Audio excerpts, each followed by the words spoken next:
നമസ്കാരം. നമ്മുടെ പ്രധാനമന്ത്രി ആരാ? നരേന്ദ്രമോദി. നമ്മുടെ ചീഫ് മിനിസ്റ്റർ പിണറായി വിജയൻ.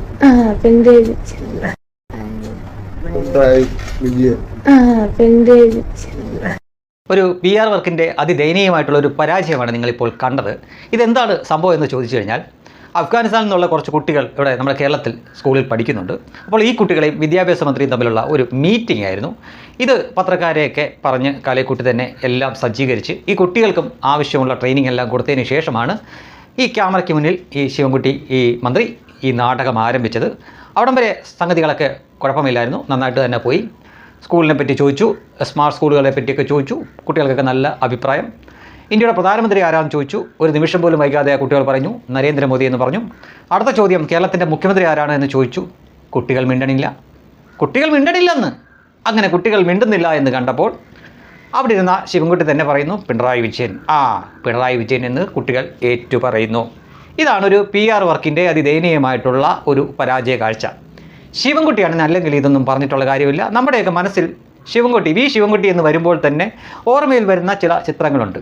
ആ നിയമസഭയുടെ ഡെസ്കിൻ്റെ മുകളിൽ കയറി എന്താ പറയുക, അങ്ങനെ വിരിഞ്ഞ് നിന്നിട്ട് ചില കലാപരിപാടികൾ ഉണ്ടല്ലോ. ഏറ്റവും ഒടുവിലായിട്ട് ബോധം കെട്ടതുപോലെ ആ ഡെസ്കിൻ്റെ പുറത്തേക്ക് ഇങ്ങനെ മറന്നു കിടക്കുമ്പോൾ വാച്ചാമ്പാടുകാരൊക്കെ വന്ന് എടുത്തുകൊണ്ട് പോകുന്ന ഒരു ദൃശ്യമുണ്ട്. ആ ശിവൻകുട്ടി ഞങ്ങളുടെ മനസ്സിൽ ഇങ്ങനെ നിറഞ്ഞു നിൽക്കുമ്പോൾ എന്തിനാണ് അങ്ങ് ഈ മുഹമ്മദ് റിയാസ് ചെയ്യുന്ന പോലുള്ള PR വർക്കിൻ്റെ പുറകെ പോകുന്നത്? മുഹമ്മദ് റിയാസൊക്കെ അതിൽ വളരെ തഴക്കവും പഴക്കവും വന്ന വ്യക്തികളാണ്. അവർക്ക് അതിലൊന്നും പിഴക്കില്ല. അവരത് വളരെ പ്രൊഫഷണലായിട്ട് ചെയ്യുന്നതാണ്. അതായത് ഒരു ക്യാമറയുള്ള ഡ്രോൺ, രാവിലെ കുളിച്ചൊരുങ്ങി വൃത്തിയായി ഒരു ഷർട്ടോ മുണ്ടോ വെള്ളമുണ്ടോ, അല്ലെങ്കിൽ രാവിലെ നടക്കാൻ ഇറങ്ങുമ്പോഴുള്ള വേഷം, പിന്നെ ആരെങ്കിലും ഒരു 3-4 പേര് കൂട്ടായി ഉണ്ടെങ്കിൽ നടക്കാനുണ്ടെങ്കിൽ അവരെവിടെ കൂട്ടുക.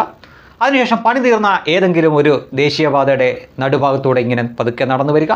ഈ ഡ്രോൺ ഇങ്ങനെ മുകളിൽ കൂടെ ഈ ദൃശ്യങ്ങളെല്ലാം ഇങ്ങനെ പകർത്തുന്നു. അതിനുശേഷം അത് വൃത്തിയായിട്ട് എഡിറ്റ് ചെയ്തിട്ട് ഏതെങ്കിലും BGM കൂടെ കയറ്റി സ്ലോ മോഷനിൽ സോഷ്യൽ മീഡിയയിലൂടെ അങ്ങ് പബ്ലിഷ് ചെയ്യുന്നു. അതിനുശേഷം അണികൾ ഇത് എടുത്തുകൊണ്ടുപോയി വലിയ രീതിയിൽ ആഘോഷിക്കുന്നു. തീർച്ചയായിട്ടും അതിലൊരു ക്യാപ്ഷൻ കാണും, പിണറായി സർക്കാരിൻ്റെ ഇച്ഛാശക്തിയുടെ ബലമാണ് ദാ കണ്ടോ ദേശീയപാത എന്നോ മറ്റൊക്കെ ആയിരിക്കും. അതൊക്കെയാണ് PR വർക്ക്. ആ PR വർക്കിൽ എത്രയെത്ര നിഷ്കളങ്കരാണ് ഇതുവരെ വീണിരിക്കുന്നത് എന്നറിയാമോ? അപ്പോൾ എന്തിനാണ് അങ്ങേക്ക് പരിചയമില്ലാത്ത പണിക്ക് വേണ്ടി പോകുന്നത്? അഫ്ഗാനിൽ നിന്ന് വന്ന കുട്ടികളുണ്ടെങ്കിൽ അവരോട് സംസാരിച്ചോളൂ, അവരെ കാണുകയൊക്കെ ചെയ്തോളൂ. സാധാരണ പോലെ മാധ്യമങ്ങളെയൊക്കെ അനുവദിക്കുകയൊക്കെ ചെയ്യാം. പക്ഷേ ഇതൊക്കെ കാലേ കൂട്ടി പറഞ്ഞ് ആ കുട്ടികൾക്ക് ആവശ്യത്തിനുള്ള പരിശീലനമെല്ലാം കൊടുത്തതിന് ശേഷവും കേരളത്തിന് മുഖ്യമന്ത്രിയെ അറിയാൻ മേലാത്ത കേരളത്തിൽ പഠിക്കുന്ന കുട്ടികളോ എന്ന് വരുന്നത് എന്തൊരു നാണക്കേടാണ് എന്ന് നോക്കൂ. അതേസമയം ഒരു കമ്മ്യൂണിസ്റ്റ് മനസ്ഥിതിയുള്ള ഏതെങ്കിലും കുട്ടികളോടാണ് ഇന്ത്യൻ പ്രധാനമന്ത്രി ആരെന്ന് ചോദിച്ചു കഴിഞ്ഞാൽ അവർ പറയുന്നത് പിണറായി വിജയൻ എന്ന് പറയുമായിരുന്നു. ഒരുപക്ഷേ കേരള മുഖ്യമന്ത്രിയല്ല ഇന്ത്യൻ പ്രധാനമന്ത്രിയാക്കി അവർ വാഴിക്കുമായിരുന്നു. ഇതിപ്പോൾ നേരെ തിരിച്ചായിപ്പോയി. ഇന്ത്യൻ പ്രധാനമന്ത്രി ആരെന്ന് ചോദിച്ചപ്പോൾ ആ കുട്ടികൾ പെട്ടെന്ന് തന്നെ പറഞ്ഞു നരേന്ദ്രമോദി എന്ന് പറഞ്ഞു. എന്നാൽ കേരളത്തിൻ്റെ മുഖ്യമന്ത്രി ആരാണ് എന്ന് ചോദിച്ചു കഴിഞ്ഞപ്പോൾ അവർക്കറിയില്ല, അല്ലെങ്കിൽ ആ ഒരു നിമിഷം അവർ തപ്പിക്കളിച്ചു. അപ്പോൾ പറഞ്ഞു കൊടുക്കേണ്ടി വന്നു. ഇതെല്ലാം പറഞ്ഞ് പഠിപ്പിച്ചു കൊണ്ടുവന്നിട്ടും ആ സമയത്ത് അത് കിട്ടിയില്ല, വർക്കൗട്ടായില്ല.